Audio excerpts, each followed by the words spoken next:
Welcome to WWE TNA Talk. King Wrestling NK John here. This is my Impact Wrestling review for this week's show. I thought Impact was okay this week. Some stuff I liked, some stuff I didn't like. Eric Young started out the show with a promo, which is a good promo. He talked about how MVP turned his back on him and the rest of the wrestlers in the locker room last week.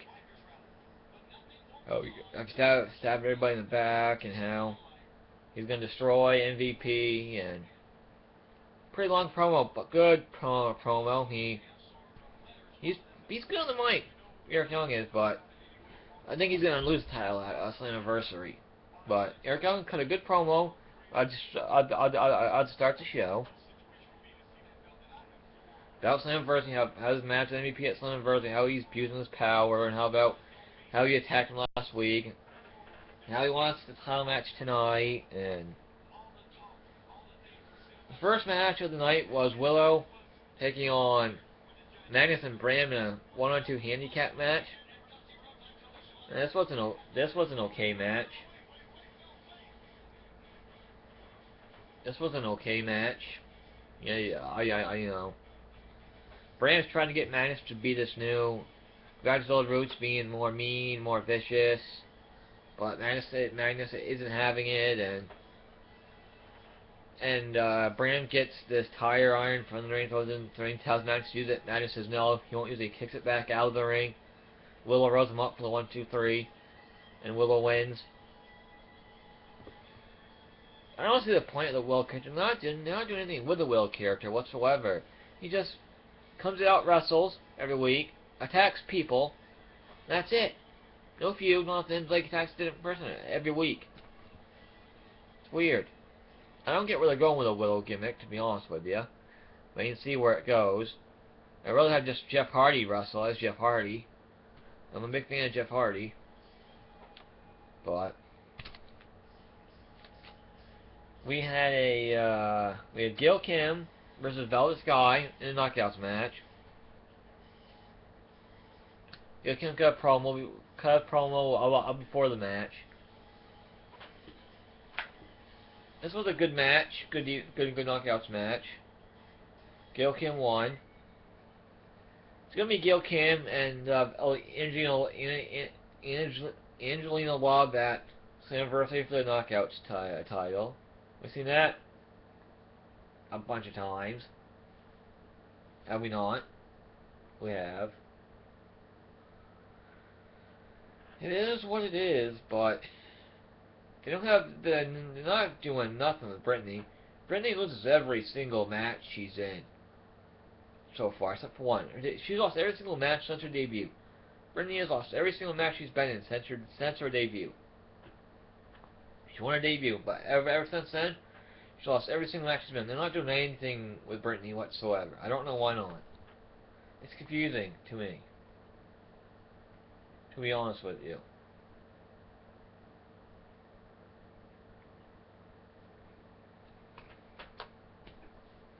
I don't know why they're not pushing Brittany as the number one contender for the Knockouts title. So they're getting Gail Kim, who has had 20 million title shots. We get to see the same people in the Knockouts title matches as we've seen for the last year and a half. I don't know why they can't push a new, fresh young face as the number one contender for the Knockouts title, but no, they can't do that.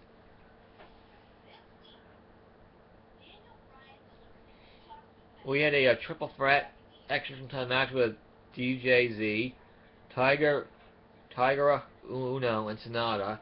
They ain't doing shit with Tiger Uno whatsoever. They just throw him in matches. No storyline for him. No storylines in the X Division whatsoever. This was a good X Division match. It was. So Sonata won, kept the X Division title. So Sonata's leaving TNA soon to go back to Wrestle 1 this fall. So it's probably September or October he'll leave, somewhere around there. And TNA will be taping in the Impact Zone again in October. That's when the stage is free again, so I'm sure they're going back there in October. So they'll be filming in Pennsylvania and in New York. No live shows in New York, all taped. The exhibition match was good. I don't know where they're going with Tiger Uno because they aren't doing much with him, and they're not really doing much of anything with DJZ besides putting him with Bromance. And they're not really pushing Bromance much anymore now that the Wolves are tag champions. But the Wolves have nobody to feud with whatsoever. So I don't know what they're gonna do with the Wolves, to be honest with you. Besides having a feud with MVP, Lashley and Kenny King. We'll get into that later. But we had Anderson versus Storm. Another good match, I'd say, but you know, we get to see Anderson and Storm again at Slammiversary. Why have a match on TV when you have it at Slammiversary? Don't know why they do that, but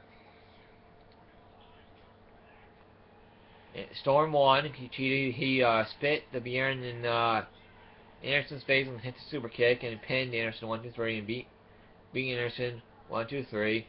Yeah, we had a video promo with Samuel Shaw in the wacky in Moon Bin. I think it's stupid. Can't just let Shaw be gone. Have him come back with a new gimmick. I don't like the Shaw gimmick whatsoever. It's one and done. What's Shaw gonna do? Stalk the whole Knockouts division? He's a stalker. He had a stalker gimmick. They're gonna have to alter that in some way for him to keep going. But Anderson and Storm was good. They're gonna keep that feud going. Gunner visited Shaw in the Looney Bin. I don't know why. That makes no sense. We had MVP, Eric Young, brawl all over the Impact Zone with the other, sent him back in the ring, and MVP took out injured Young's arm. So MVP said, "You'll get your title match tonight with me later." They brawled everywhere. MVP had Austin Aries thrown from the building so he couldn't come in.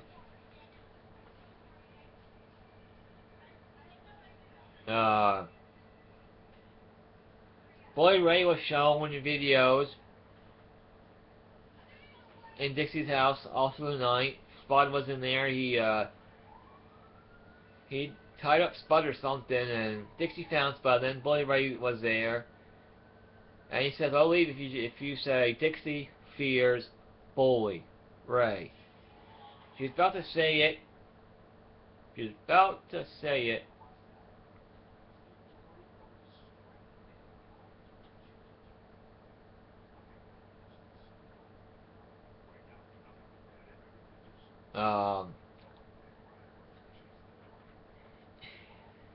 You know, it is what it is, but MVP and Young, MVP shouldn't be in the world title picture at all. He's the power. He's the one running the show. He should not give himself title matches at all. Now we have two heel bosses, so what's the point of having two heel bosses? They can feud each other, they're gonna team up, they're gonna what? I don't get what's the point of having two heel bosses. I really don't. But let's see what happens. The main event was MVP versus Eric Young for the TNA World Title, and it was an okay match, but nothing special. MVP is not that good in the ring at all. MVP is not that good in the ring. He's okay in the ring. He's not that good on the mic either. MVP has gotten boring on the mic. Other people have said this too, that they're bored with MVP on the mic. He has no energy when he's talking on the mic. I kind of agree with that. I've seen that last few weeks. So I've seen that the last few weeks. He doesn't have much excitement, much energy when he does his promos at all. but Kenny King came down, interfered, and attacked Eric Young. He's with the MVP. Eric Young won by DQ, but MVP demanded the ref restart the match, but the ref refused to count. Then we had Bobby Lashley. He came out, speared Eric Young. So it's Bobby Lashley, MVP, and Kenny King in a group / stable now. Automatically remind me of Evolution because MVP is a guy in power, director of wrestling operations, just like Triple H is in power, and he's the leader of Evolution. But Lashley reminds me of Batista because they're very similar in body type and size. Both former MMA guys, very similar. And Kenny King reminds me more because how arrogant, how he is all about himself how he calls himself the face of the company. So it reminds me of Evolution in the Nation of Domination. But I'm not gonna, not gonna back the group. I'm gonna see where it goes. But I'm not a fan of the group whatsoever. I'll tell you that because we don't need another heel group in TNA. We had one heel group faction after another.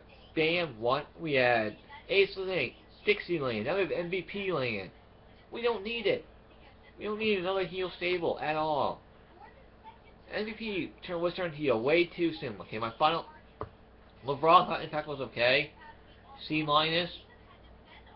C. That was a okay show.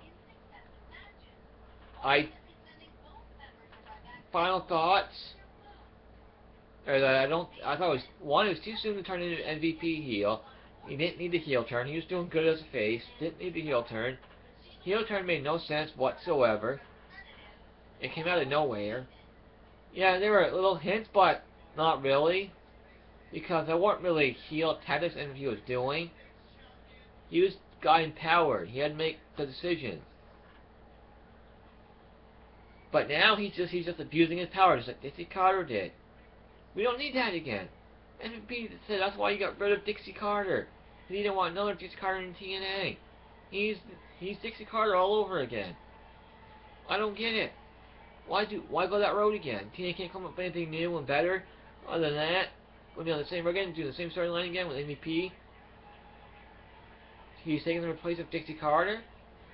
I don't get it. Are they gonna turn Dixie Carter face after Slammiversary? She's in the middle of a feud with Bully Ray at the moment, so they can't do it now.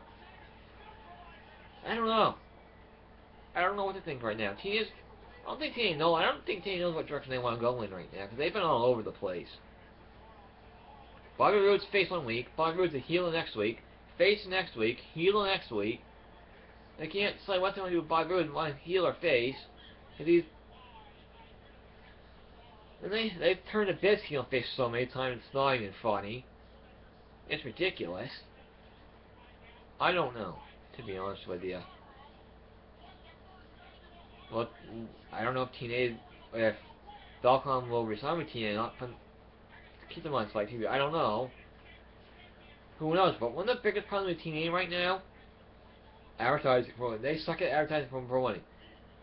Falcon sucks at promoting and promoting advertising TNA so bad it's not funny. They are so bad at that it's not even funny. It's ridiculous.